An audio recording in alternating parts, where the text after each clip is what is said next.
संत तोची जाना जगी, संत तोची जाना जगी, दया क्षमा ज्याचे अंगी, लोभ अहंता नाही मना जगी, विरक्त तोची जाना, इह परलोकी सुखी शुद्ध ज्ञान ज्याची मुखी, लोभ अहंता नाही मना जगी, विरक्त तोची जाना, मिथ्या कल्पना मागे सारा,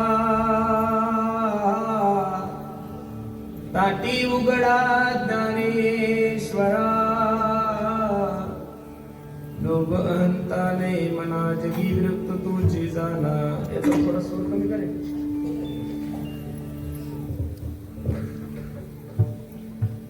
योऽन्त प्रविश्य मम वाचमिमां प्रसुप्तां संजीवयति किल शक्तिधर सुधाम्नाम् अन्यावच हस्तचरण श्रवणत्वगादीं प्राणानमो भगवते पुरुषाय तुभ्यं. याचा रिपीट दे.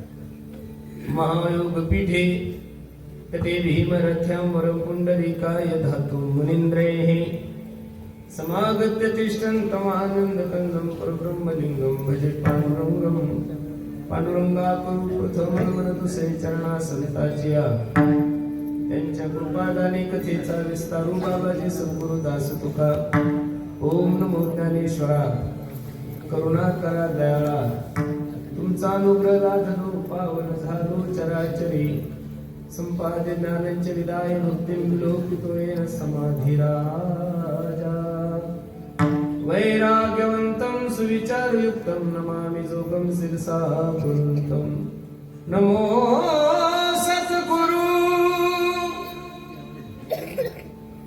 तुकया ज्ञानदीपा नमो सद्गुरु सच्चिदानंद रूपा नमो सद्गुरु भक्त कल्याण मूर्ती नमो सद्गुरु भास्कर पूर्ण कीर्ती सेवेला की सेवक झालो तुमच्या लागलो नित्यधर्मा.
अहो स्वामी तुकया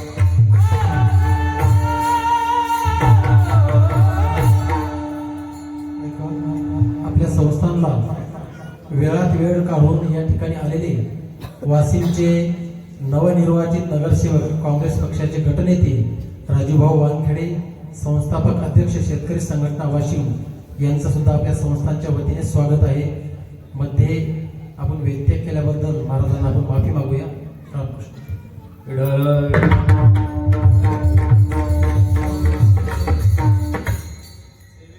सेवक झालो तुमच्या लागलो निज चरणा.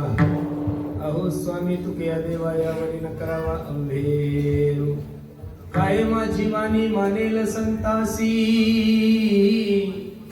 गंजवू चित्तासी आपुलिया. संत तोची जाना जगी दया क्षमा ज्याची अंगी. लोभ अहंता नाही मना जगी विरक्त तोची जाना.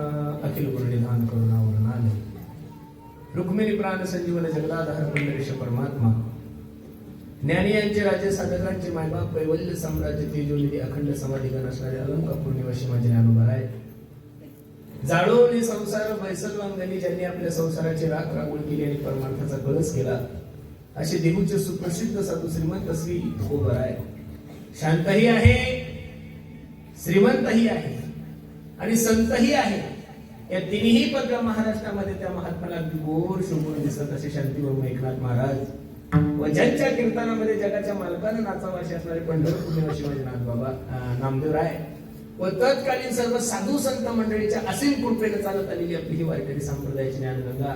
तर मला असं वाटतं गेल्या 4 दिवसापासून तुम्ही त्या ज्ञानगंगेमध्ये स्नान करत आहात आणि आजची ही आपली 5वी आंघोळ. विठ्ठल विठ्ठल.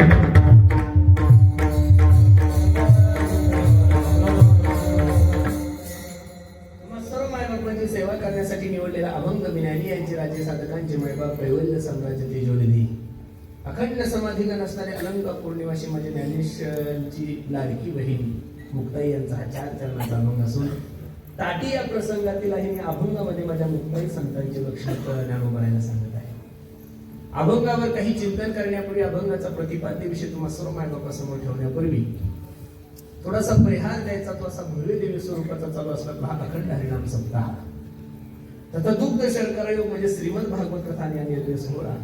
त्यामधील ही 5व्या दिवसाची सेवा संस्थांच्या वतीने तथा मनोहर दादांच्या वतीने सेवा माझ्याकडे आली. अगदी सुंदर नियोजन केलंय महाराज सर्व मंडळीनं. कार्यक्रम करणं वेगळं आणि कार्यक्रम जीव ओतून करणं वेगळं. कार्यक्रमात दोन प्रकार आहे, बरोबर आहे का नाही? कार्यक्रम करणं वेगळं, कार्यक्रम तर दररोजच आहे. असं गाव नाहीये की तिथं सत्ता नाहीये म्हणा. 50,000 40-45,000 गाव असतील या महाराष्ट्रामध्ये. आजच्या तारखेमध्ये कमीत कमी 20 ते 22,000 गावामध्ये सत्ता चालू आहे. परमार्थ खूप जोरात चाललाय महाराज. पण परमार्थ करणं वेगळं आणि परमार्थ जीव ओतून करणं वेगळं. बसणारे मायबाप, आपण सर्व भाग्यवान आहोत गड्यांनो. भाग्यवान म्हणण्याचं कारण काय सांगू? भाग्योदय बहुजन्म समर्थिते सत्संग मंचलमध्ये पुरुषोदय अज्ञान हेतुकृत मोहम्मद अंधकारणाशम विदाय ही तदोदयते विवेकहा. काहीतरी पूर्वजन्मीचं पुण्य केलंय गड्यांनो तुम्ही आणि मी, म्हणून एका थोर महात्म्याची सेवा करण्याचा योग तुमच्या आणि माझ्या जीवनामध्ये प्राप्त झाला. मी कोठागाव फक्त ऐकूनच होतो, तू तर याच्या वाचन कर. कोठागाव फक्त ऐकून होतो, इथली कीर्ती ऐकून होतो. पण मनोहर महाराजांच्या मुखातून आमच्या हरिबापूंचं ज्यावेळेस मी सगळं चरित्र ऐकलं, खूप आनंद वाटला. काय खरं सांगू का तुम्हाला, एखाद्या वारकऱ्याची सेवा होणं हे जगातलं सगळ्यात मोठं भाग्याचं लक्षण.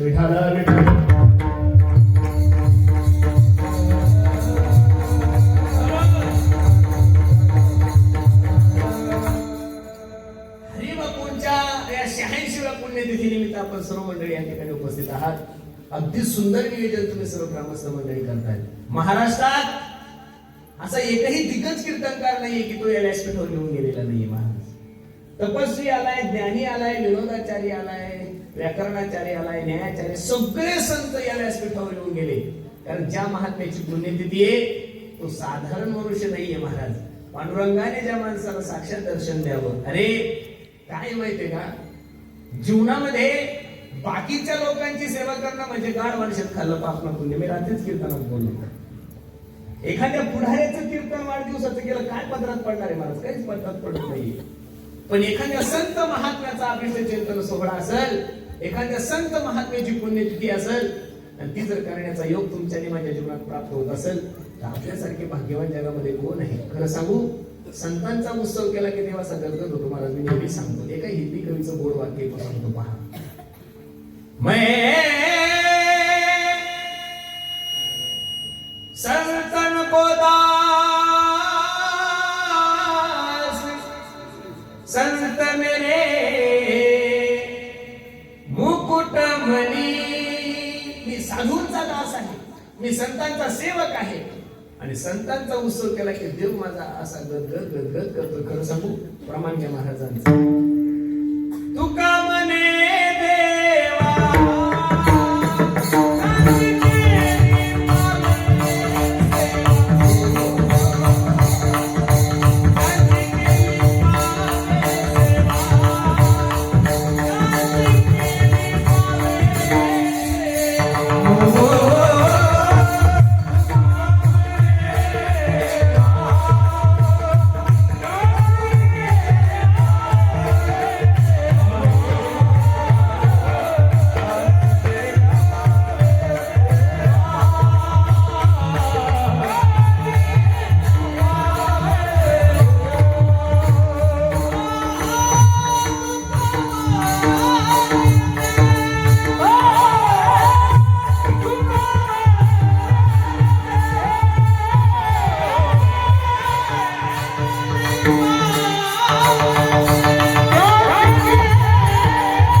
देव सारावे परते संत पूजावे.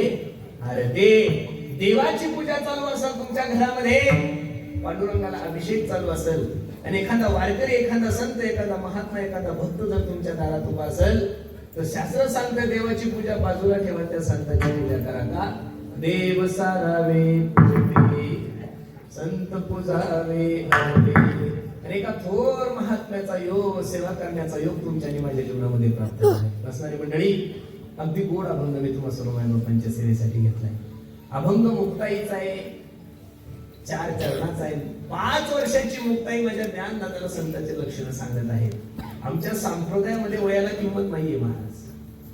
संप्रदायामध्ये कालही वयाला किंमत नव्हती, संप्रदायामध्ये आजही वयाला किंमत नाही, संप्रदायामध्ये उद्याही वयाला किंमत नाहीये. शास्त्रानं असं सांगितलंय, शास्त्रामध्ये किंमत फक्त ज्ञानाला आहे. भागवतकारांनी किती गोड वर्णन केलंय पहा. धनवृद्धा बलवृद्धा आयुर्वृद्धा असथैवच ते सर्वेपि ज्ञानवृद्धा शकिं करा अशिष्य किं करा.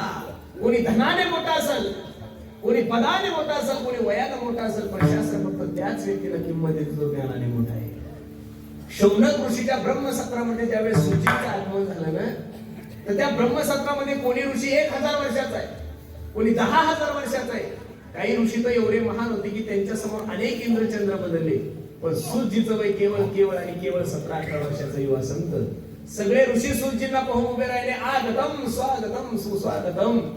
सूतजींच्या मनामध्ये संकोच आला की हे लोक माझ्यापेक्षा वयाने मोठे आहे.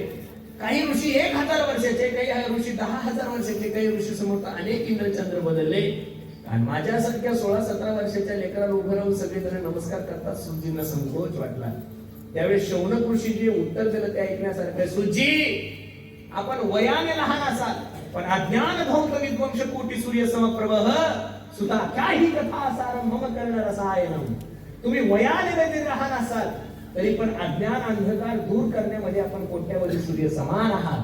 तुम्ही आम्हाला अशी कथा सांगा जेणेकरून आमचं दुःख निवृत्त होऊन आम्हाला भगवंताची प्राप्ती होईल. बसणारी मंडळी, 2 वाक्य माझे काळजावर लिहून ठेवा. साधूचा क्षण आणि अन्नाचा क्षण जीवनात कधीच वाया नका घालू. का? कोणत्या क्षणाला साधूची कृपा तुमच्या आणि माझ्यावर होईल आणि कधी तुमच्या जीवनाचं माझ्या जीवनाचं मंगलमय वातावरण काही सांगता येत. अरे वाल्या पळ्याच्या जीवनामध्ये नारदजीने चातुर्मास नाही केला हो महाराज. 2 मिनिटाचा सत्संग आहे. वाल्या, ए वाल्या, ज्यांच्यासाठी एवढा अनिष्ट मार्गाचं वर्तन करतो, ज्यांच्यासाठी एवढं पाप कर्म करतो, शेवटी पुढे कामी येणार नाही रे. एवढा बाहुला मारतो सत्संगांत करणारा. पुढी याची कीर्ती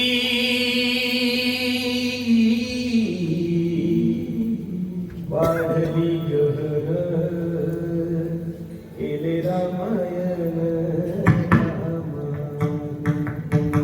बोलिला वाल्मिक तैसेची कजीन वर्तुनी ताबीन नामामध्ये. बसणारे मायबाप, या देशाचा आद्य कवी एक डाकू होता. मला सांगायला स्वाभिमान वाटतोय. विढाला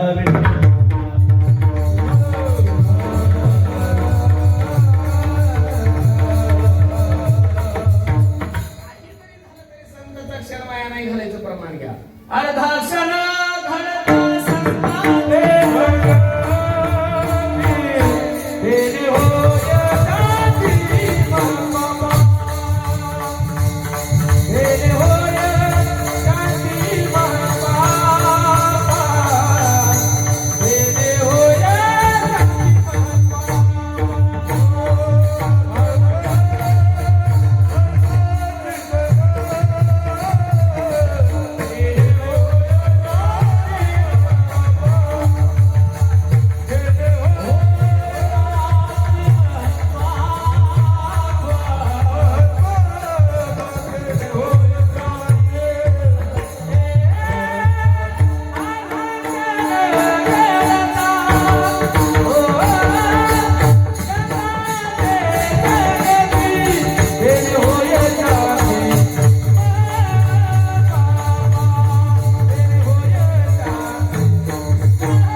थोडा जरी काळ संतांच्या संगतीत गेला तरी माणसाच्या जीवनाचा उद्धार होतो. तुलसीदासांनी किती गोड वर्णन केलं. बिनु सत्संग विवेक ना होई,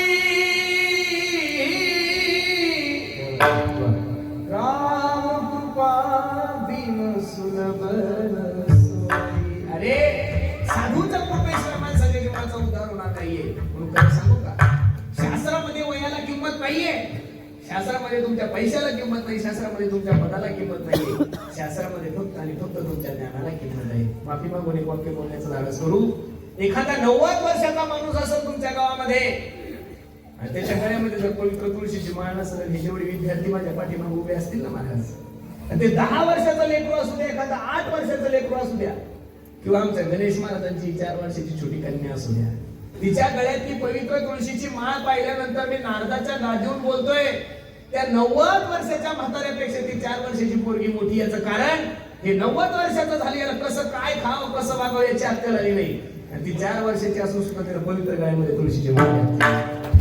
शास्त्रामध्ये वयाला किंमत नाही, वयाला अजिबात किंमत नाही. अरे वयाला जर किंमत असती तर आमच्यासारख्या तरुण पोराच्या म्हाताऱ्या लोकांनी दर्शन नसतं घेतलं. कीर्तनकाराचं दर्शन घेतात म्हणून कीर्तनकार म्हणून नाहीये, आमच्यापेक्षा तुमच्याकडे 2 गोष्टी ज्ञानाच्या शिल्लक आहे म्हणून आपल्या वडिलाच्या वयापेक्षा सुद्धा मोठे लोक तुमचं दर्शन घेतात महाराज. याचं कारण असं आहे, शास्त्र फक्त ज्ञानाला किंमत देतं आणि ज्ञानाला जर किंमत नसतं तर 1400 वर्ष जगलेले माझे चांगदेव बाबा 5 वर्षाच्या मुक्ताईला कशाला शरीर असते. गुरुपुत्र दादा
जन्मालो गुरुपुत्र झालो मुक्ताई झालो. 1400 वर्ष जगले माझे चांगदेव महाराज. चांगदेव महाराजांचा अधिकार थोडा नव्हता महाराज.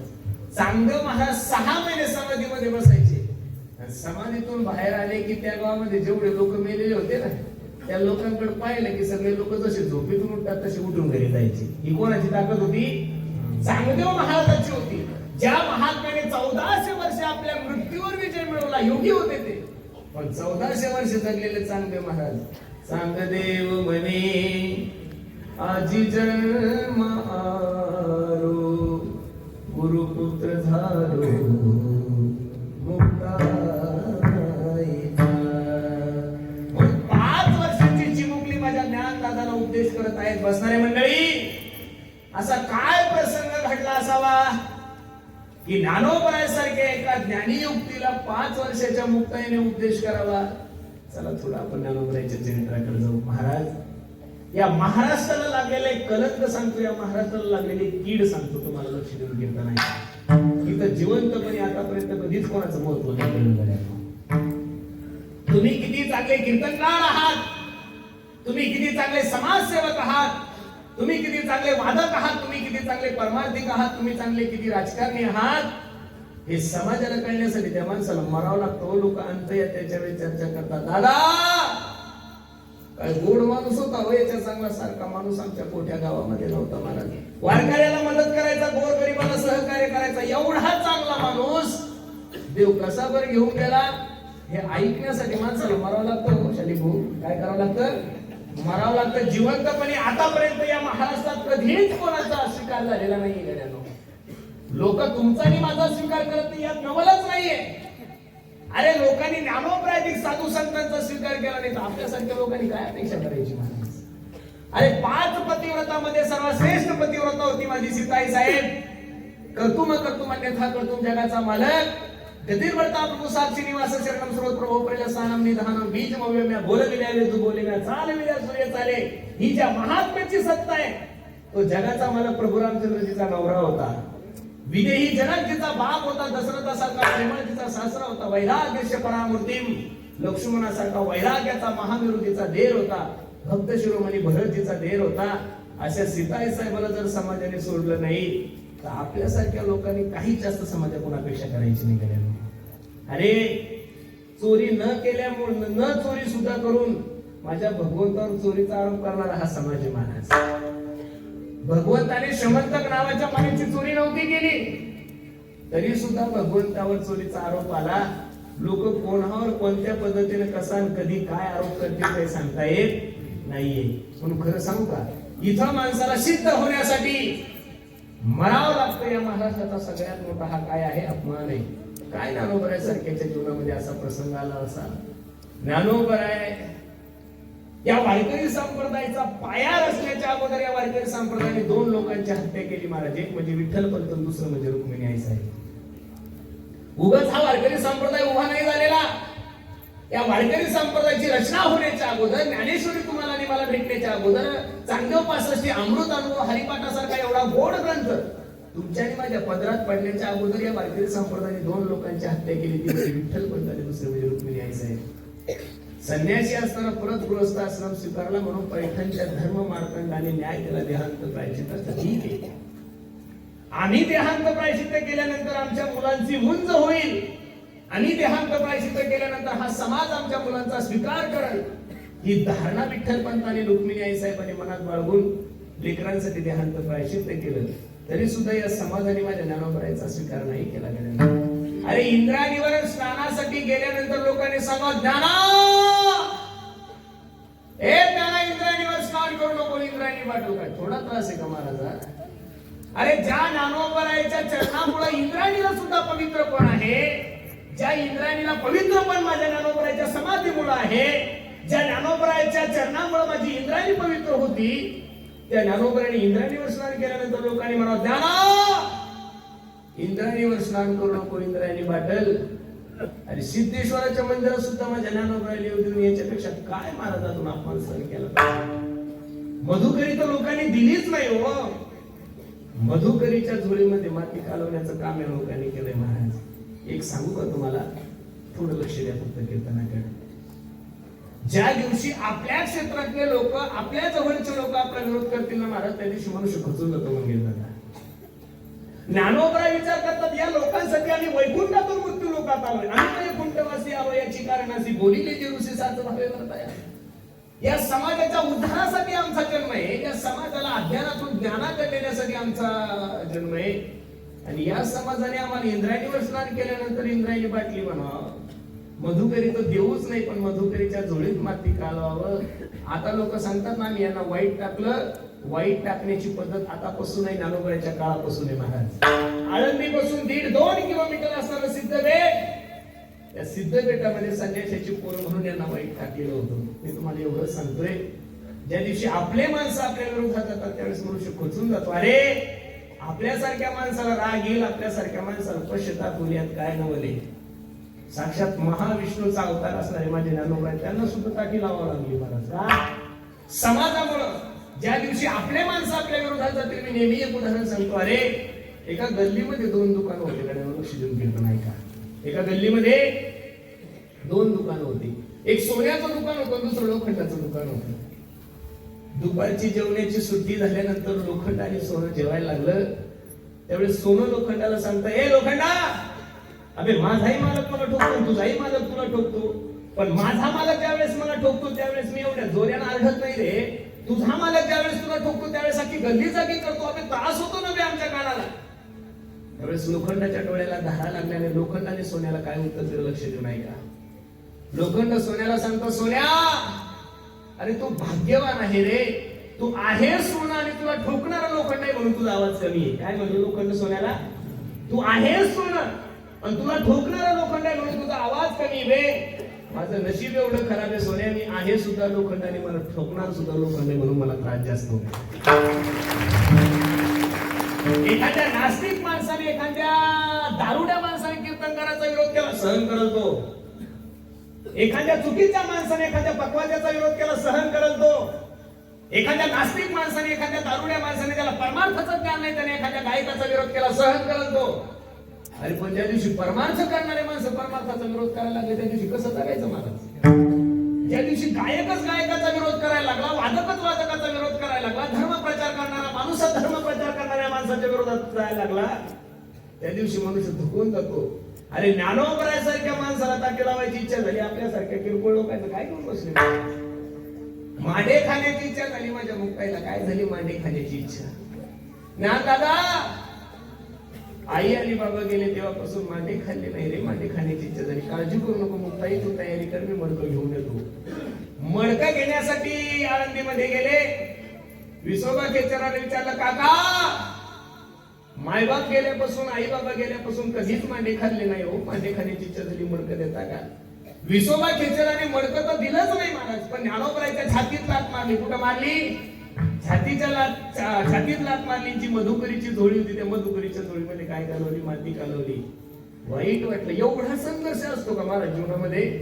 अरे ज्ञानोबराय तुकोबरायांनी जेवढा संघर्ष केला तेवढा कोणीच नाही केला. मी राजच्या कीर्तनामध्ये बोलून गेलो. चोखोबरायने सुद्धा अभंग लिहिले. दुसरे चोखोबरायने सोयराबाईने सुद्धा अभंग लिहिले, नामदेवरायने अभंग लिहिले, जनाबाईने अभंग लिहिले, कबीर महाराजांनी अभंग लिहिले, नरहरी सोनारांनी अभंग लिहिले. पण कोणीच ना चोखोबरायचे अभंग बुडवण्यासाठी प्रयत्न केले नाही. कोणी सोयराबाईचे अभंग बुडवण्यासाठी प्रयत्न केले नाही. कोणी चोखोबरायचे अभंग बुडवण्यासाठी प्रयत्न केले. मग तुकोबरायचे अभंग बुडवण्यासाठी एवढे प्रयत्न काय झाले? ही शंका तुमच्या मनात कधी आली का नाही? अरे नामदेवरायने सुद्धा गाथा लिहिलाय, पण नामदेवरायचा गाथा बुडवण्यासाठी कोणीच प्रयत्न केलेले नाहीये. जनाबाईचा गाथा बुडवण्यासाठी लोकांनी प्रयत्न केले नाही. ज्ञानेश्वर महाराजांची ज्ञानेश्वरी बुडवण्यासाठी लोकांनी प्रयत्न केले नाहीये. मग तुकोबरायचा गाथा बुडवण्यासाठी लोकांनी का प्रयत्न केले? याचं कारणच असं आहे, ज्ञानोबराय, नामदेवराय, चोखोबराय हे सर्व संत सोबत होते. तुकोबराय एकटे असताना तुकोबराय फक्त एकटे होते आणि सगळी लोक तुकोबरायच्या विरोधात होती, म्हणून गाथा बुडवण्यासाठी प्रयत्न केले. तुकोबराय हयात असताना त्यावेळेस त्यांच्या उंचीचा तेवढा मोठा संत महाराष्ट्रात कोणीच नव्हता, फक्त तुकोबराय होते. पण त्या ज्ञानोबराय असताना कबीर महाराज होते, चोखोबराय होते, नामदेवराय होते, सर्व संत एकत्रित होते. आणि तुकोबरायने त्या काळामध्ये सर्वांच्या विरोधात पहिला बंड पुकारला होता महाराज. काय पुकारला होता? आणि ज्यांनी बंड पुकारलाय त्यांना संपवण्यासाठी महाराष्ट्राने कधीही प्रयत्नच केलेले आहे. विठाल विठाल.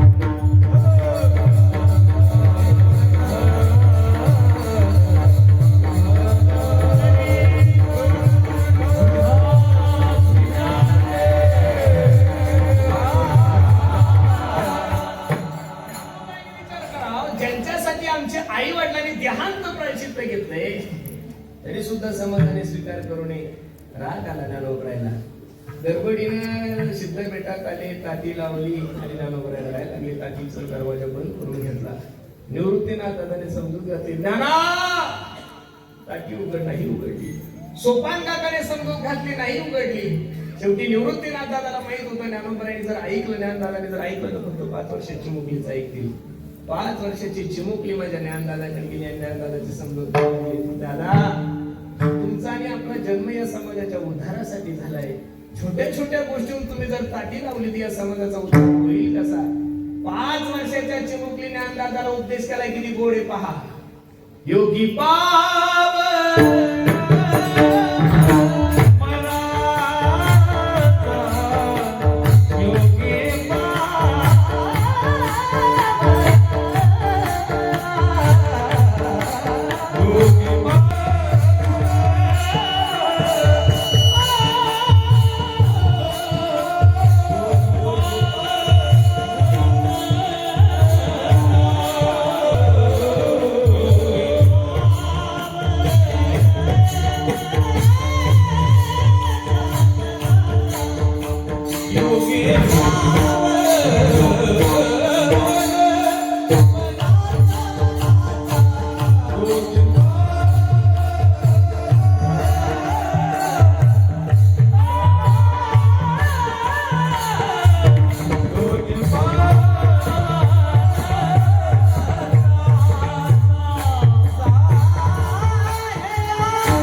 क्या बात है.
वर्षाच्या चिमुकल्या बाई मुक्ताईने नांदाला सांगलं रोगी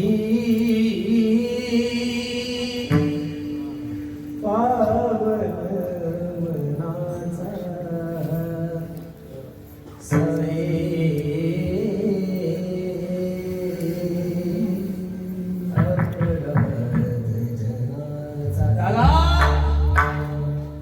आपला जन्मच या लोकांचा त्रास सहन करण्यासाठी झालाय हो. आणि आपण जर असं रागावून बसले, आपण जर असं ताठी लावून बसले तर या समाजाचा उद्धार कसा होणार आहे? 5 वर्षाची चिमुकली आहे आणि 5 वर्षाच्या चिमुकल्याने माझ्या ज्ञान दादाला उपदेश करा. दादा योगी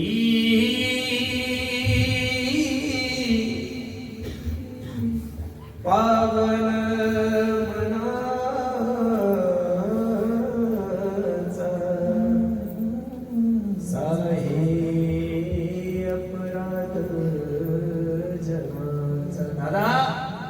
तुमचा आणि आपला जन्म या लोकांच्या त्रासासाठी झालेला आहे. त्रास सहन करण्यासाठी झालाय म्हणून माझी विनंती, दादा ताटी उघडा. ज्ञानोबराय ताटी उघडत नाहीये.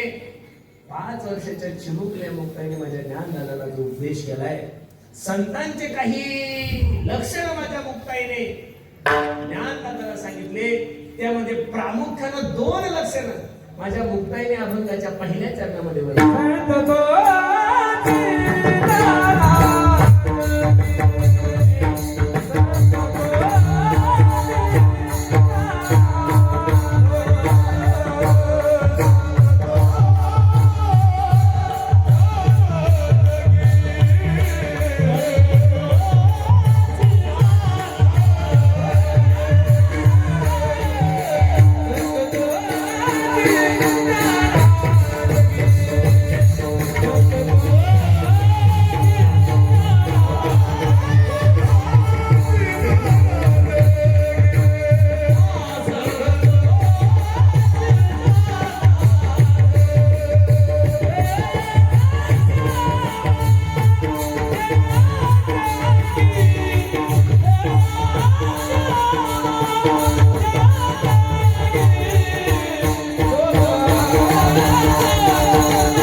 संत तोची जाणा त्याला संत या जगामध्ये म्हणा की ज्यांच्या ठिकाणी दया आहे आणि ज्याच्या ठिकाणी क्षमा आहे.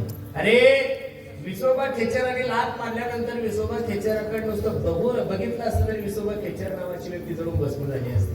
काय नव्हतं करतात माझ्या ज्ञानोबरायला. अरे जे ज्ञानोबराय स्वतःच्या पाठीवर मांडे भाजू शकतात, जे ज्ञानोबराय मेलेल्या माणसांना जिवंत करून त्यांच्याकडून ज्ञानेश्वरी लिहून घेऊ शकतात, अरे जे माणूस जे ज्ञानेश्वर महाराज स्त्रीचा पुरुष करू शकतात, रेड्याच्या मुखातून वेद बोलू शकतात, निर्जीव भिंत चालू शकतात, नुसतं बघितलं असं तरी जरूर भस्म झाला असता माझा विसोबा खेचर. पण त्या विसोबा खेचराला असा आशीर्वाद दिला की तेच विसोबा खेचर पुढे चालून माझ्या नामदेवराचे काय झालेले गुरु झालेले महाराज. म्हणून दया क्षमा जय नाथ महाराजांच्या जीवनातला प्रसंग सर्वांना ज्ञाते. यौवनंगावरी थुंकला प्रसाद देवनी. गंगेवर स्नानासाठी गेलेले नाथ महाराज एक विंचू पाण्यातून वाहतोय. आता संत आणि त्याच्या ठिकाणी दया नाही म्हणजे त्याला संत तरी कसं म्हणायचं. पाण्यात हात घातला आणि त्या विंचवाला बाहेर काढलं. जसं विंचवाला बाहेर काढलं तसं विंचवाने दंश केला महाराज. परत विंचू खाली सोड कमी करला तुला. परत नाथ महाराजांनी पाण्यात हात घातला, परत त्या विंचवाला बाहेर काढलं, परत त्या विंचवाने दंश केला. असं 2-4 वेळेस झाल्यानंतर एक सद्ग्रस्त नाथ बाबाजवळ स्नान करत होते. बाबा अहो कीर्तनकार दिसताय तुम्ही, गळ्यामध्ये जाणवय तुमच्या मोठ्याच्या मोठ्या माळा आहे. तो विंचू तुम्हाला सारखं सारखं दोष करतो, तुम्ही सारखं सारखं त्याला वाचवताय. नाथ महाराजांच्या डोळ्याला धागा लागला आणि नाथ महाराजांनी सांगितलं अरे तो छोटासा 5 ग्रॅमचा विंचू जर त्याचा दंश करण्याचा स्वभाव सोडत नसेल तर मी तरी त्याला माझा टाळण्याचा स्वभाव कसा सोडणार.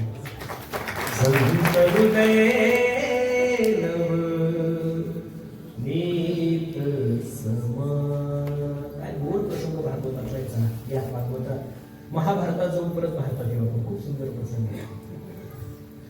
सर्व कौरव मेलेले दुर्योधन रणांगणात पडले ना अश्वत्थाम्या दुर्योधनाला भेटण्यासाठी आला. हे मित्र दुर्योधना, हे दादा कोणी केली तुझी अवस्था. दुर्योधनाच्या डोळ्याला धारा लागला आणि दुर्योधन सांगतोय हे दादा, हे मित्रा, म्हणजे 100 भाऊ मेले याचं मला दुःख नाही रे. त्या 5 पांडवातलं एकही मेलं नाही. खूप त्रास होतो रे मला. काळजी करू नको मित्रा, उद्याचा सूर्य 5 पांडव पाहणार नाही. 5 पांडव म्हणजे ते ग्रामपंचायतचे 5 मेंबर नव्हते. जाको राखे साईया मार न सके कोई,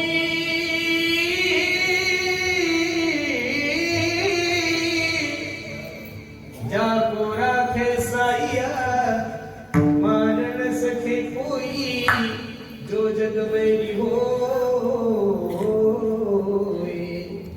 पर बाल न बाका हो. काळजी करू नको, उद्याचा सूर्य 5 पांडव मारणार नाही. आणि अश्वत्थाम्या 5 पांडवाला मारण्यासाठी निघाला. विजयाची प्रथम रात्री आहे. भगवंताने सांगितलं विजयाची प्रथम रात्री साजरी करायची. चला समुद्राच्या काठी जाऊन विजयाची प्रथम रात्री साजरी करू. 5 पांडव उठले पण 5 पांडवाचे 5 मुलं मात्र तिथून उठले नाही. 5 पांडव समोर 5चे धीड सरापासून वेगळे करून अश्वत्थाम्या ते सिर घेऊन दुर्योधनाकडे आला. ए मित्र दुर्योधना, काय 5 पांडव म्हणत होता. हे बघ 5 पांडवाचे सिर मी माझ्या सोबत घेऊन आलो. दुर्योधन मनातल्या मनात विचार करतो अरे त्या 5 पांडवाला मारण्यासाठी आम्ही 100 भाऊ रात्रंदिवस प्रयत्न केले, आमच्याकडून काय झालं नाही, तुझ्याकडून काय झालं. मला माहित होतं दुर्योधना तू हा प्रश्न करशील, म्हणून सबूत म्हणून मी त्यांचे सिर घेऊन आलो. ज्यावेळेस सिर दुर्योधनाच्या समोर टाकले त्यावेळेस दुर्योधनाला खूप वाईट वाटलं. दुर्योधन सांगतो अरे वेड्या, हे 5 पांडव नसून 5 पांडवाचे 5 मुलं आहे रे. तुझं आता आमच्या वंशामध्ये पाणी पाजायला सुद्धा कोणी ठेवलेलं नाहीये. दुर्योधन हाय हाय करून मरण पावला. पण ज्या मायमाऊलीचे 5 मुलं मेले असेल त्या मायमाऊलीची काय परिस्थिती असेल. महाराज द्रौपदी जोऱ्या जोऱ्यात रडायला लागली. भागवतकार सांगतात माता शिशुना निधन सुताना निशम्य घोरा परिताप्यमाना कदारुदद्वाश्वकला कुलक्षी तुम सांत्वयन्नास किरीट. मला रडायला लागली. काय अपराध होता माझ्या 5 मुलांचा. झोपेत असताना 5 मुलांचे सिर धडापासून वेगळे केले. द्रौपदीचं ते द्रौपदीचा तो आक्रोश पाहून अर्जुनाला राहबल आणि अर्जुनाने भगवंताला रथ तयार करायचा सांगितला. पण अर्जुन रथावर आरूढ झाला आणि अश्वत्थाम्याला पकडून आणलं, द्रौपदीच्या समोर उभं केलं. द्रौपदी, सांग याला धमाला काय शिक्षा दिली आणि तुझे 5 झुंबीतल्या मुलांचं शिर धडापासून वेगळे केले. सांग याला जाळून टाकू, याचे तुकडे तुकडे करू, याला समुद्रात फेकून देऊ. त्यावेळेस द्रौपदीच्या डोळ्याला धारा लागल्या आणि द्रौपदी सांगू लागली, मुच्यताम एष ब्राह्मणो मित्राम गुरु. सोडून द्या, तो तुमचा गुरु पुत्र. मुलं मेल्यानंतर काय दुःख होतं मला माहिती. मी सधवा आहे आणि याची आई विधवा आहे आणि याच्या आईचा हा एकुलता एक मुलगा आहे. मुलं मेल्यानंतर काय दुःख होतं याचा मला अनुभव आहे. हा जर मरण पावला तर याची आई जगू शकणार. हे वाक्य ज्यावेळेस अश्वत्थाम्याच्या कानावर पडला त्यावेळेस अश्वत्थाम्याच्याही डोळ्याला धारा लागल्या. द्रौपदीला सांगतो, द्रौपदी, तू नुसती स्त्री नाहीये, तू नुसती 5 पतिव्रतामध्ये श्रेष्ठ पतिव्रता नाहीये. मी माझ्या मुखातून सांगतो की तुझ्यासारखी दयावान या स्त्री या पृथ्वीच्या तलावर कोणी जन्माला आली म्हणून दयाच.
क्षमा आहे त्याला संत म्हणा. पहिला तर प्रश्न असा आहे,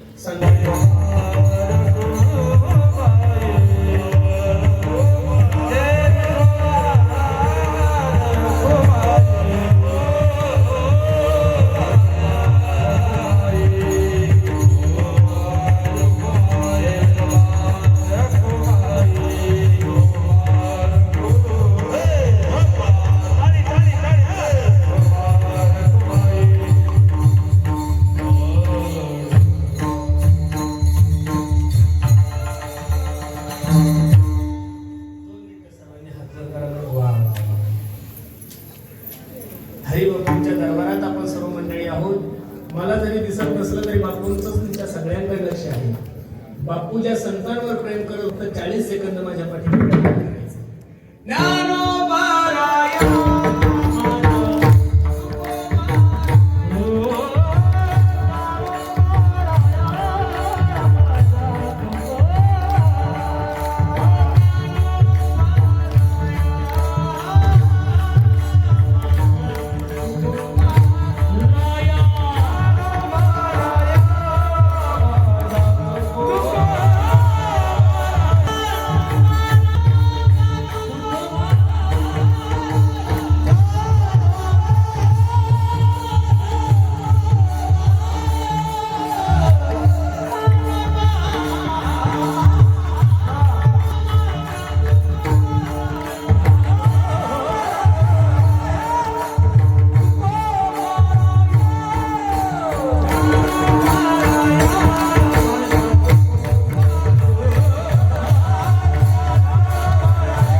मंडळीसमोर ठेवली.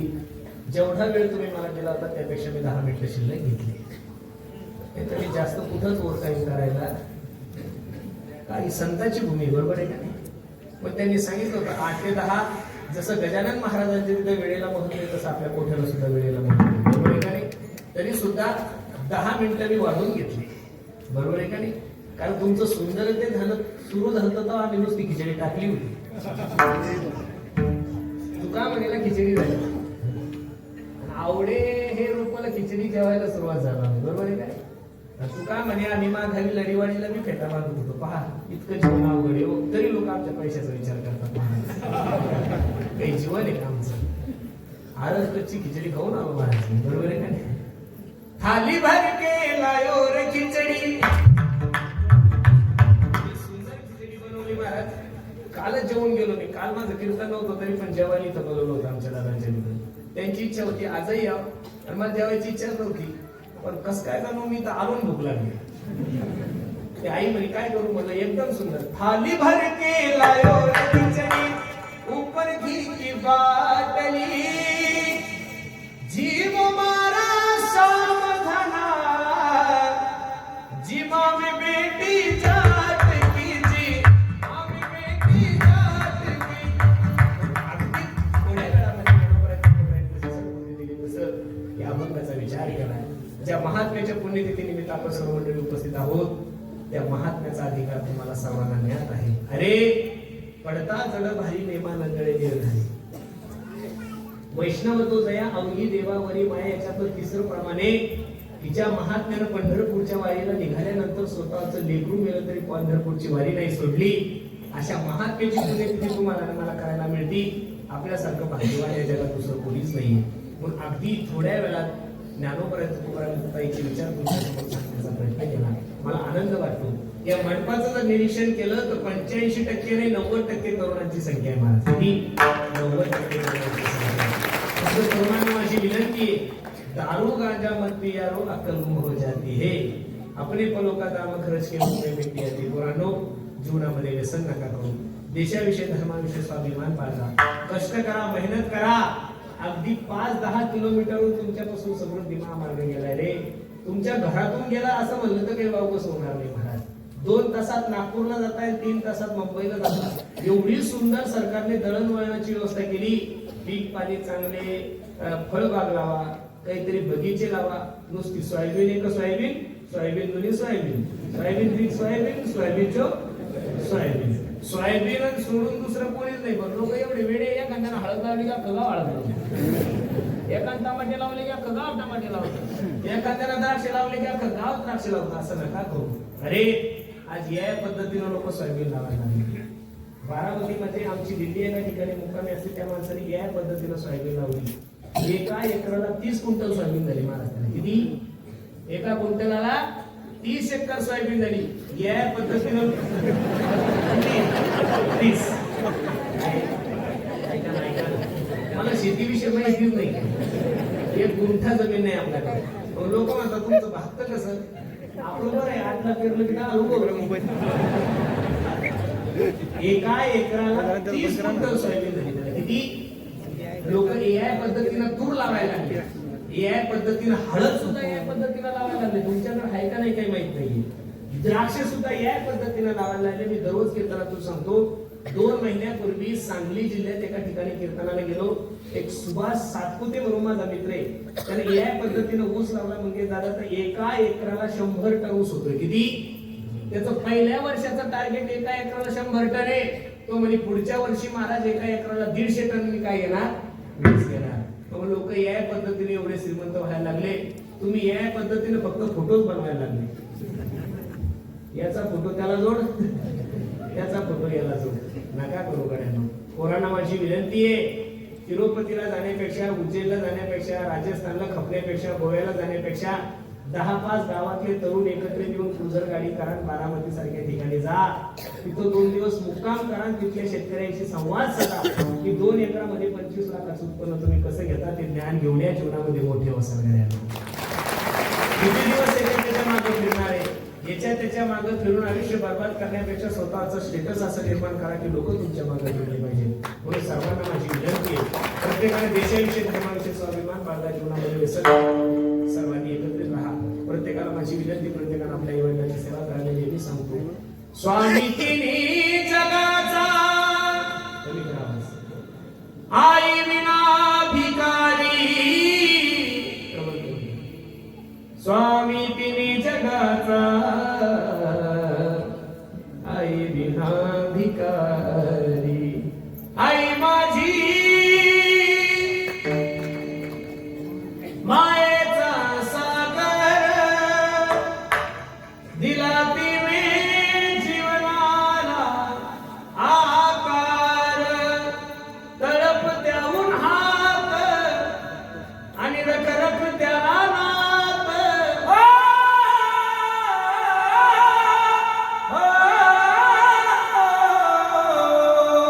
तळपत्या उन्हात आणि रखरखत्या रानात, राहिली समाजासाठी तू ग कष्टाच्या घामात.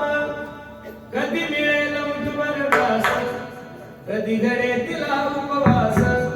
ओल्या मातीतून चालताना तुडविले काट्याचे फास. आई माझी मायेचा सागर, दिला तिने जीवनाला आकार. म्हणून प्रत्येकाच्या चरणी मी माझा मान ठेवतो. अगदी सुंदर नियोजन तुम्ही सर्व ग्रामस्थ मंडळी केले.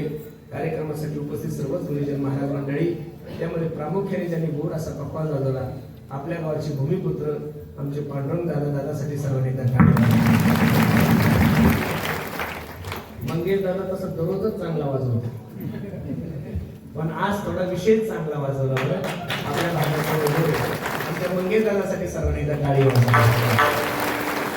आज थोडा जीव लावून पक्का वाजवला. का वाजवला काही माहित नाही, पण जीव लावून वाजवला बरं. साधूची सेवा आहे. महाराष्ट्रात काही पक्वाजे असे रामकृष्ण हरीला गरम होता, चाल झाली की परत थंडी होतात. मला एका मोठ्या माणसाने सांगितलेले, मी छोट्या माणसाचं ऐकत नाही. एका मोठ्या चांगल्या माणसाने सांगितलं म्हणे, महाराष्ट्रात एकच पक्वाजे असा आहे म्हणे, तो रामकृष्ण आधीपासून जसा रिदाम आहे तसा जय विठ्ठल पर्यंत तोच रिदाम आहे, तो फक्त मंगेश दादा. खूप जीव ओतून पक्वान वाजवला. आज सगळ्यांनी जीव ओतून वाजवलंय, गायलंय. महाराज त्यांनी गोड असं गायन केलंय. आपले संगीत अलंकार आम्हा सर्वांवरच एक मोठ्या भावासारखं प्रेम करणारे आमचे संतोष दादा, देवसर संजय दादा सुद्धा आहेत. गुरुजी सुद्धा आज कार्यक्रमासाठी उपस्थित आहेत, ज्यांनी गोड असं गायन केलं, ज्यांचा आवाज आणि प्रमाण ऐकलं की माणसाला भुरळ पडती, असे असणारे आमचे इंगोले बाबा अगदी सुंदर गायन दादाने केले. दादालाही द्यावे तेवढे धन्यवाद. आपल्या भागाचं वैभव, आपल्या विदर्भाची गान कोकिळ म्हणून आम्ही आळंदीला 10 वर्ष सोबत राहिलो असे असणारे आमचे गणेश महाराज जटळे दादाही उपस्थित आहेत.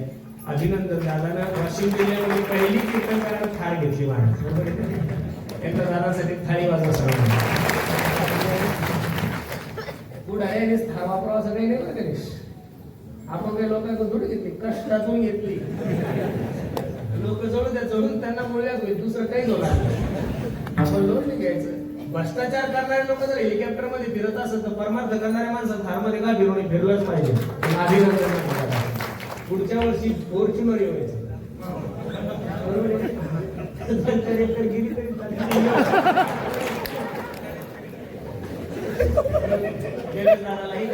धन्यवाद. ज्यांनी गोड असं गायन केलं, अगदी कमी दिवसामध्ये प्रत्येक महाराष्ट्रातल्या मोबाईल मध्ये आपल्या भागाचं वैभव आमचा भागवत दादा,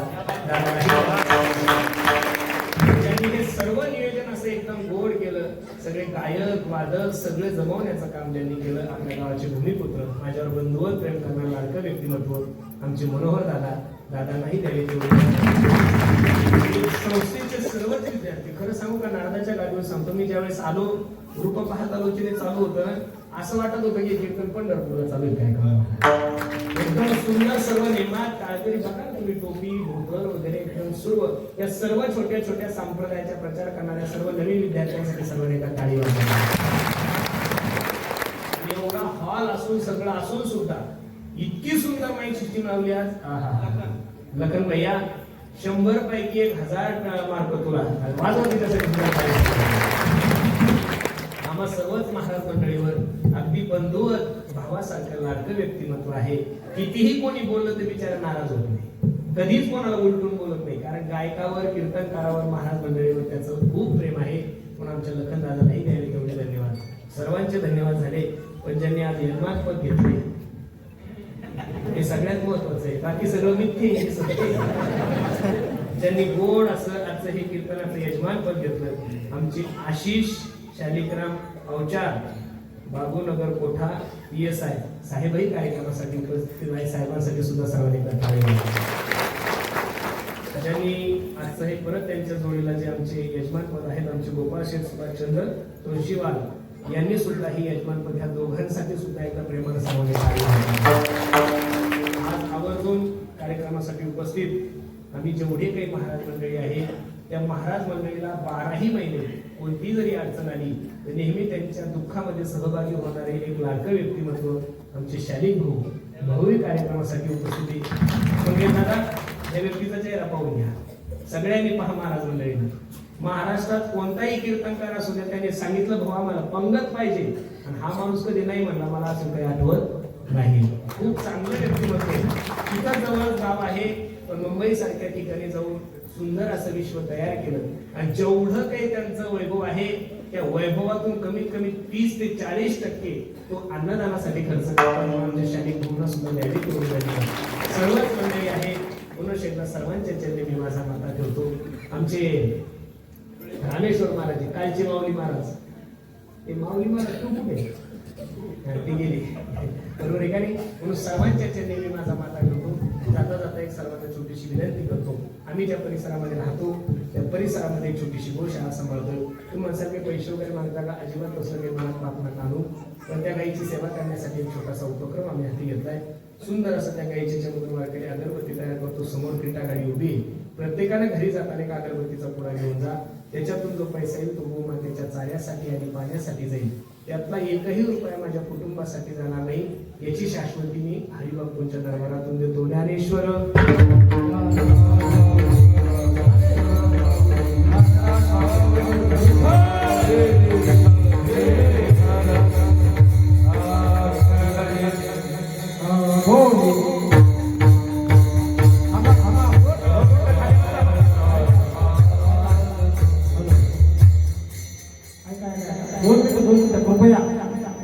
कृपया 2 मिनिटं बस.